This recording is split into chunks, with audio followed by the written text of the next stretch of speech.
Study Section 2. African Traditional Political Thought. Meaning and Sources. Introduction. This lecture builds on the first by outlining the meaning and sources of African traditional political thought. It examines the essence of political thought in the period before colonial rule and Islamic penetration in Africa. What is described below, therefore, basically African political thought, largely devoid of external influences. Objectives. At the end of this lecture, you should be able to 1. Clarify what is uniquely African in African traditional political thought, and 2. Outline the sources of African traditional political thought, and 3.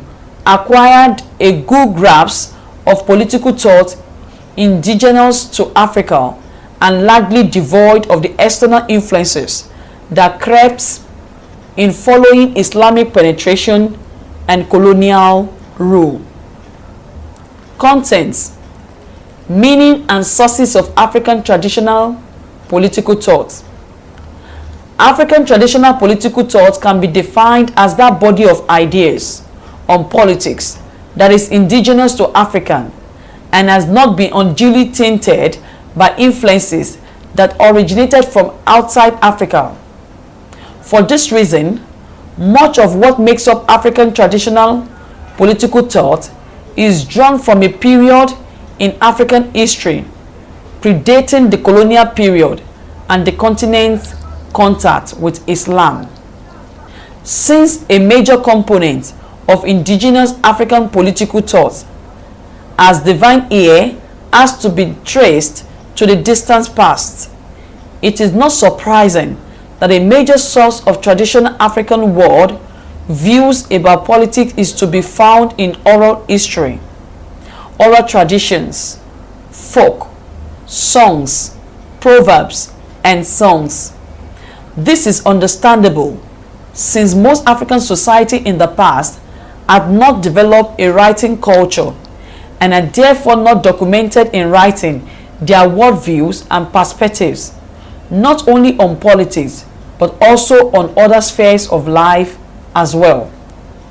This oral source of indigenous African political thought has been complemented by written sources made up mainly of the chronicles of early Europeans, anthropologists, and travelers on their contacts with African cultures.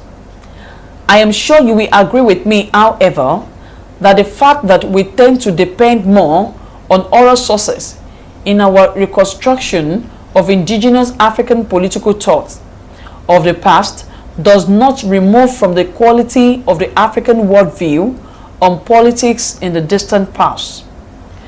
As others have argued, to say that the forefathers of modern African were incapable of writing is not to argue that they were also incapable of thinking. You will also agree that those European scholars who argued in this manner and conclude that there is nothing indigenous or traditional in African political thought are wrong. As Professor Otite, a Nigerian anthropologist, has pointed out, ideas that have been preserved through oral means are not necessarily less substantive or inferior to ideas that have been written down. Before moving on to the next lecture, I want you to have a discussion with an elderly member of your community. Try to find out from him whether there are particular proverbs, sayings, and oral traditions about the political process and the past which have been handed down to him. Write a 2-page essay on your findings. Summary. African traditional political thought refers to that body of ideas on politics that is indigenous to Africa and that has not been unduly tainted by influences that originated from outside Africa. It is therefore made up of perspectives that are traceable to the period predating colonization and Islamic penetration of the continent. Its sources are mainly oral, complemented by written evidence. End of study section 2. Thanks for listening.